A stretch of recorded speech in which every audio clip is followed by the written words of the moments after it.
हाँ जी, nuanced atheist क्या कहना चाहेंगे? Hello, how are you guys? कैसे हैं आप? हाँ जी, हाँ सर जी, बिल्कुल ठीक, क्या कहना धन्यवाद। चाहेंगे? अच्छा, सॉरी, पिछली बार शायद कुछ माइक में दिक्कत आ गई थी। जी जी। तो एक चीज तो आपकी स्ट्रीम देखी मैंने, चैप्टर 2 यूनिवर्स फ्रॉम नथिंग, बहुत हम्म अच्छी लगी। हम्म तो एक बार बार लोगों को ये दिक्कत आ रही थी हाँ, थ्री डायमेंशन कि विजुअलाइजेशन। स्पेस, फ्लैट स्पेस कैसे होती है। हाँ ओके, तो फ्लैट अगर आप डिस्कस करना चाहें तो मैं कुछ इसको अंडरस्टैंड करने का एक छोटा सा एक्सपेरिमेंट सजेस्ट कर जरूर सकता हूँ। बिल्कुल जी, जरूर। बिल्कुल, जरूर देखिए, जरूर। देखो बल्कि कर्व्ड कल स्पेस मुझे क्या किसी ने होगी। सजेस्ट भी किया था कि ये आप नुआंस एथियस्ट से भी जरा डिस्कस करें। अच्छा, आपके थैंक यू बारे सो में कल मच। किसी ने मुझसे जिक्र किया था। Thank you. सो देखो, आप ऐसा सोचो कि कर्व स्पेस, सबसे पहले फ्लैट स्पेस को समझने के लिए हमें कर्व स्पेस को समझना पड़ेगा। हम्म कर्व स्पेस कैसी होती है? कर्व स्पेस होती है जैसे ब्लैक होल के अराउंड होती है, जैसे मास के अराउंड होती है। हम्म हम्म। हम्म कि अगर आप उसमें लाइट सीधी डालोगे, वो डिस्टॉर्ट ओके, होगी।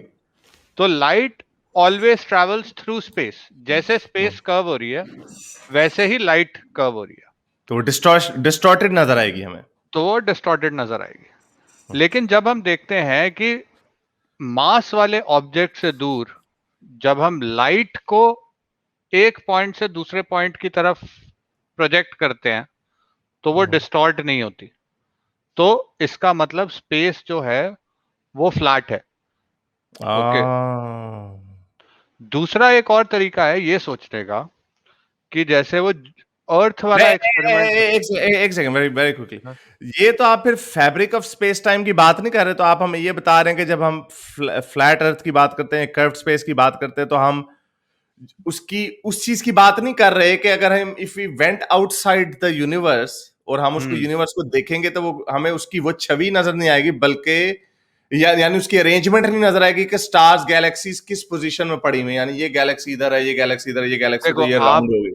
आप फिर ना उसको थोड़ा सा ऐसे सोचिए कि बाहर और अंदर, पहले और बाद में, ये दोनों चीज, जो क्वेश्चन है ना, ये सिर्फ मैटर और नहीं करता। सिर्फ स्टेट और नहीं, ये मैटर करते हैं, पर ये स्पेस और टाइम के अंदर ही डिफाइंड है। जैसे आप ये सोचो कि अगर आप सिर्फ एक एक्स एक्सेस पे जीते हो जी। तो आपके लिए वाई एक्सेस नॉट डिफाइंड है। यस। करेक्ट? जी। तो स्पेस इटसेल्फ इज तीन space dimensions, X Y and Z. Hmm. Okay, जिसमें हम परसीव करते हैं।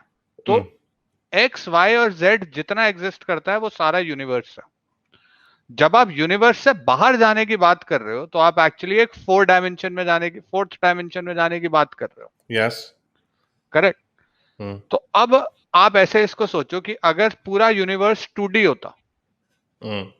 ओके, अगर पूरा यूनिवर्स 2 डायमेंशन का होता, तो आप अगर थर्ड डायमेंशन से उसको देख रहे होते तो वो चपटा दिखता। यस। समझ रहे? जी जी ओके, जी। लेकिन यूनिवर्स 3 डायमेंशनल है, तो अगर आप उसको हम्म। फोर्थ डायमेंशन से विजुअलाइज करोगे तो 3D फ्लैट बोला जाएगा। हम ये नहीं कहते कि यूनिवर्स इज 2D फ्लैट, हम ये कहते हैं universe is 3D flat. 3D में फ्लैट का मतलब और 2D में फ्लैट का मतलब अलग हो दिस इज 3D फ्लैट क्योंकि इसकी गया। थिकनेस भी है और ये। नहीं, this is not 3D flat. So 3D flat will be जहां पे आप किसी भी पॉइंट पे खड़े हो जाओ, ओके, हम्म। वहां से आप तीनों डायरेक्शन में अपनी एक्स वाई और जेड एक्सिस में लाइनें खींच दो, राइट। वो तीनों लाइनें हमेशा इंफिनिटी तक जाएंगी और इक्वल लेवल पे जाएंगी।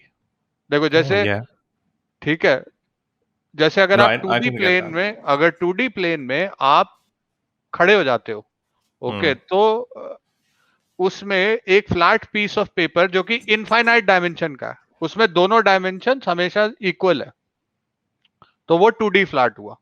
3D फ्लैट भी यही है कि तीनों डायमेंशन हमेशा इक्वल है और सेम लेंथ की है। क्योंकि अगर आप देखो, अगर हमारा यूनिवर्स 3D कर्व होता तो उसका आप ये देखो कि अगर आपका यूनिवर्स कन्वेक्स है तो उसका एक प्रॉपर्टी ये हुई कि आप लाइट सीधी मारोगे, वो कर्व होके जो लाइट बीम आपने आगे की तरफ सेंड करी वो आपको कर्व यूनिवर्स में स्पेस पे घूम के आपके पीछे मिलेगी।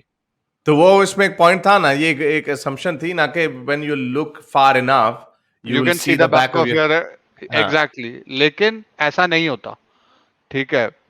सिमिलरली जो I think I get it, I think I understand it, I think it makes sense now. Okay, well, so it has to be infinite. ये infinity में it will keep going in all three dimensions. It will infinitely लेकिन अगर curved होती, it would not it will not keep on going for infinity. Is that what you're saying? Correct. Well, that makes sense. Okay. I think तो I think I get it. की जो terminology है ना, ये क्या है कि फिजिक्स की टर्मिनोलॉजी और कॉमन टर्मिनोलॉजी का डिसएग्रीमेंट है। Right. No, that makes sense. Flat in 2D and flat in 3D are not the same thing. Flat का मतलब हम ये समझते हैं। हाँ, ये 2D फ्लैट है, अगर इसकी yes. ये 2D फ्लैट है, ये 3D फ्लैट नहीं है। I get it. Universe 3D flat है। ओके, तो अब क्या होता है कि so that was that point. दूसरा that was very easy. Ghalib साहब को नहीं आई थी ये समझानी। तो इसमें ना एक चैनल मैं रेकमेंड करूंगा, बहुत ही अच्छा चैनल है वो ना, बिल्कुल ऐसे समझाता है फिजिक्स के कॉन्सेप्ट्स जैसे वो किसी बच्चे को समझा रहा हो। Right. तो उसका चैनल का नाम है द एक्शन लैब, तो इंग्लिश में है चैनल, तो उनके बहुत अच्छे वीडियोस हैं। तो जैसे एक थ्योरी ये भी है कि अगर एक, मान लो यूनिवर्स एक 4 डायमेंशन ऑब्जेक्ट की 3 डायमेंशनल स्पेस में प्रोजेक्शन है। अगर आप देखोगे ना, अगर एक 4 डायमेंशनल स्फीयर जो है अगर 3D स्पेस के साथ इंटरसेक्ट करेगा तो बिल्कुल ऐसे ही दिखेगा जैसे it comes out of existence from nothing, then वो एक गोले की तरह एक्सपैंड करता जाता है और फिर जब वो उसका सर्कल, उसका जो डायमीटर होता है स्फीयर का, वो क्रॉस हो जाता है तो वापस आके वो 0 0 0 धीरे धीरे श्रिंक करके डिसअपियर हो जाता है। तो लोग ये भी लेकिन इस थ्योरी को टेस्ट नहीं किया जा सकता क्योंकि अभी हमारे पास हाइपर डायमेंशन को टेस्ट करने की कोई टूल्स नहीं है। इसीलिए जो स्ट्रिंग थ्योरी होती है वो भी इसीलिए टेस्ट नहीं हो पा रही क्योंकि वो जो स्पेस के डायमेंशंस की बात कर रही है बहुत छोटे छोटे पॉकेट्स है इनसाइड द एटम। वो जो डायमेंशन है स्पेस का वो बनता है और खत्म हो जाता है। तो मैथ्स उसकी बिल्कुल एलिगेंट है, उसकी मैथ्स में किसी को कोई दिक्कत नहीं है, लेकिन वो टेस्ट नहीं हो सकती। राइट, ओके, एक और हाँ बोलिए please. No, that was it. I think ये flat earth का जो, sorry, flat universe का जो concept है, that was आपने बड़े अच्छे तरीके से समझा दिया। मेरे इस नेक काम को जारी रखने के लिए मुझे पेपैल या पेट्रियन पे जरूर सपोर्ट कीजिए ताकि मैं अपना पैगाम ज्यादा से ज्यादा लोगों तक पहुंचा सकूं।